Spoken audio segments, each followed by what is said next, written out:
Hi all, I'm setting my timer right now. Oops, wait, I'm going to set it for, okay, start, great. Because the other day I talked for an extra 30 minutes, just kept talking, 30 minutes. And I didn't even know I couldn't tell where it ended, so that was a disaster. So now it's set. I think I did it once before, but it didn't go off. All right, so welcome. Here we are covering Chapter 5. I'll go over the important things that you should just know, and then we'll talk about what's coming up in the next 2 weeks. Next week we have off for Columbus Day. I will recognize it, so we won't have any class planned. But you can go ahead and do your activities and just get them done. Okay, so let's first talk about Chapter 5. Chapter 5 has a few really important things. One is there's a lot of acronyms that you should know, at least superficially know what the acronym stands for, what it means. And there's a couple programs that you've seen before that you should become familiar with. But starting on page 89 for the chapter, make sure that you just, every key term, again, put it on a flashcard and learn it. I mean, up to now, we must have at least 100 that you should have. Let's see, we know that they talk about terms, ELLs, ESL, ESOL, EAL, ENL, LED, yada, yada, yada. Just make sure you're familiar with all the terms. Now we're really moving over to EAL, English as an additional language, and that's what EdTPA will be. So I think that from this point on, why don't you become used to it, at least when you write, to use EAL, and I'll try to use EAL as well. Okay, it talks about effective components of a program. We know that. We know content area instruction. This is super important, that we're moving away from pure language teaching and that we want to now have content-based instruction. It talks about the value of home language. You all know this, that we have to honor and respect the L1. We want to invite it in the classroom as much as we can as it informs the L2. Sheltered instruction, of course, goes back to the idea of content-based instruction. And this is something, especially on EdTPA, that should be evident, that when you teach something, that we're not just teaching language alone, that we want to make sure that it's embedded in the content, whether it's ELA, social studies, science, math. In today's lesson, we'll talk about that here at the end, that we're going to embed your lesson in science, I think I picked. Okay, so sheltered instruction has a lot of different acronyms, and different states use different acronyms, so do different programs and schools, but you should be familiar with the SADE, with CEOP, SDAIE, SIOP. Make sure that you understand that they're sheltered English, what they stand for, and basically what you're doing is you're teaching the content first, and the language development is, I don't want to say subordinate, but it is. The focus is the content, and then language comes along with that, versus a straight EAL program. And we've talked about that a couple times. And it's the book lays it out. It's absolutely fine and easy to understand. Primary language support, again, that goes the idea that we use L1, that home language, the heritage language, is important. In the acronym PLS, make sure that you're familiar with that. It comes up quite a bit. The book talks about the difference between an ESL program, ironically, and sheltered instruction. Again, ESL or EAL, purely the purpose is just to teach the language, where sheltered English, we are embedding that language in the content. We're teaching the content at the same time with language, but the content is that focus. Again, the explanation's fine, and it talks about these programs. It talks about the difference between an EAL program and an ELA program, the difference between, just because someone's an English teacher, an English language arts teacher, doesn't mean that person is qualified really to teach EALs. And the difference, the idea that English is really a subject to be mastered and not the language, where we feel in EAL, we're really looking at that language.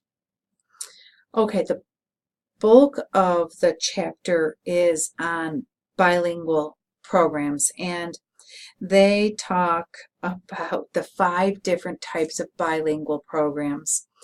and make sure that you've read through them. And I mean, most of them, you know, transitional bilingual program, where you're transitioning out, the developmental program.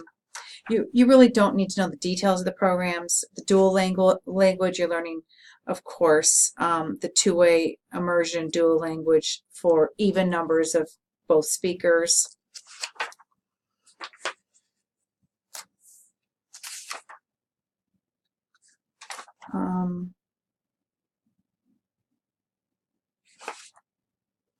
And the heritage language programs. And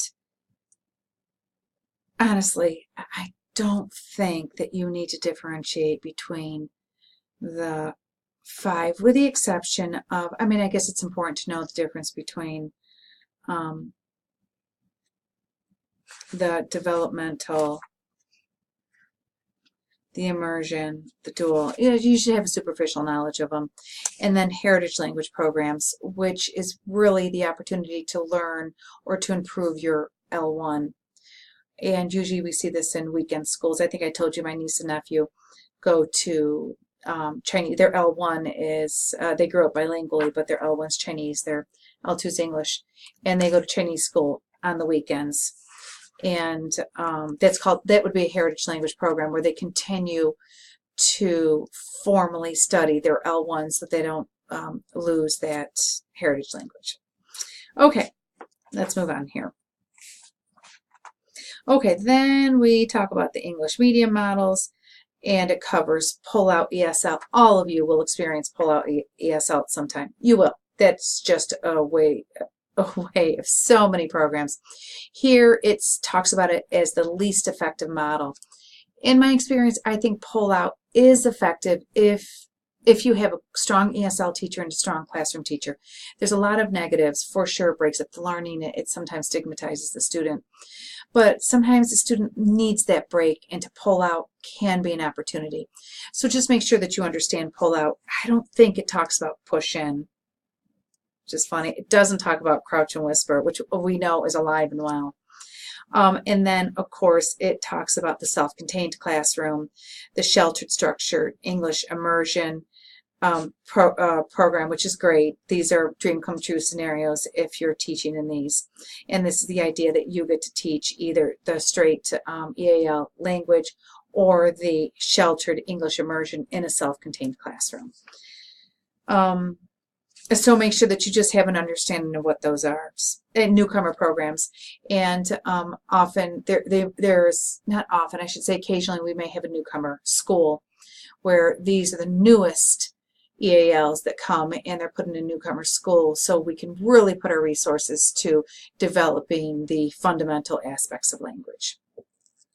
Submersion programs, sink or swim, they're unusual now because most states mandate some type of EAL instruction, but you may still see the immersion programs. Okay, then it talks about the importance of collaboration among the EAL, the bilingual, the sheltered English instruction, the mainstream teacher, yada, yada, yada.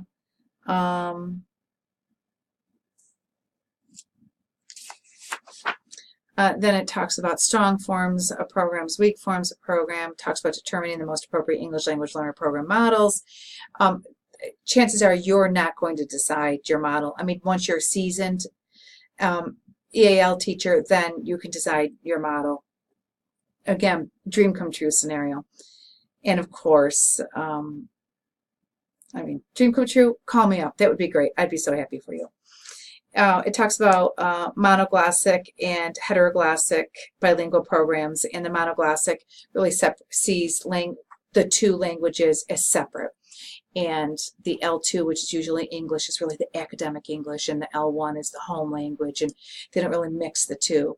Where we've come a long way in the field, and we really see it, most people see it as a heteroglossic approach, that these languages really are intermingled, and they're both equally important, have the equal amount of weight, and they should be honored and respected, and we need to utilize both of them at the same time with equal importance.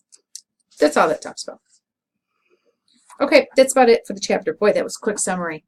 That's great. Let's see. Good. I still have 2 minutes. Actually, I have 4 minutes, but I gave myself a 2-minute warning. Okay, so that's a quick review of the chapter.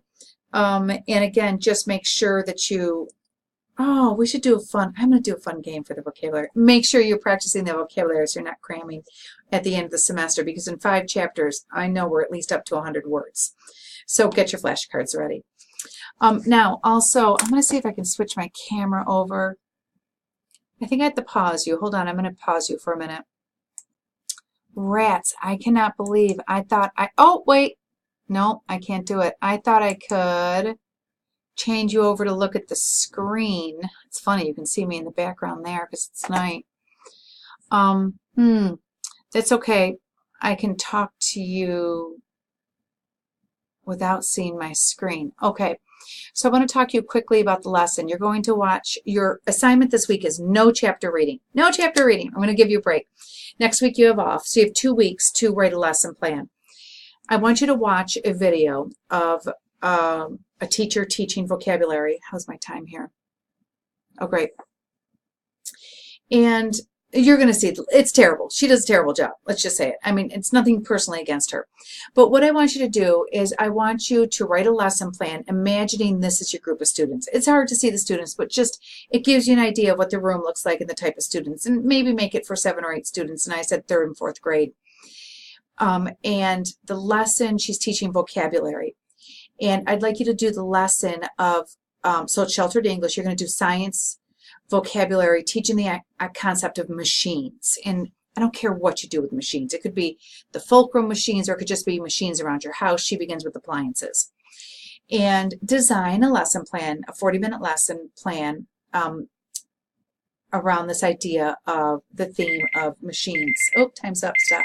Great.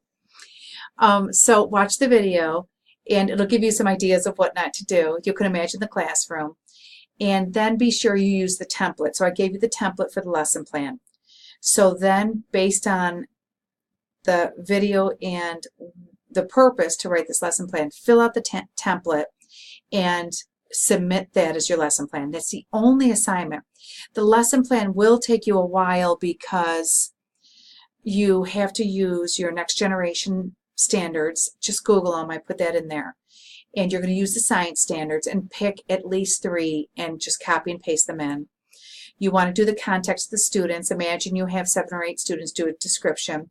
Talk about their English language development proficiency. That's whether or not, and I told you they're transitioning, emerging and transitioning level. Make sure you mention that. And then make sure you put the beginning, middle, and end. So try to do that as thoroughly. For Rebecca and Colleen, it's going to be a little bit challenging. I think, Rebecca, you've seen the lesson plan template. I think you have. But let's try your best for you to. Everyone else, I expect something really great. Of course, you always give me great stuff. But Colleen and Rebecca, this could be your first shot at a lesson plan. All right, I think that's it. I'll post this video. Enjoy your week off. If I were you, I'd knock it out this week, and that way you enjoy next week. And just have a safe vacation. All right, I'll talk to you soon. Bye.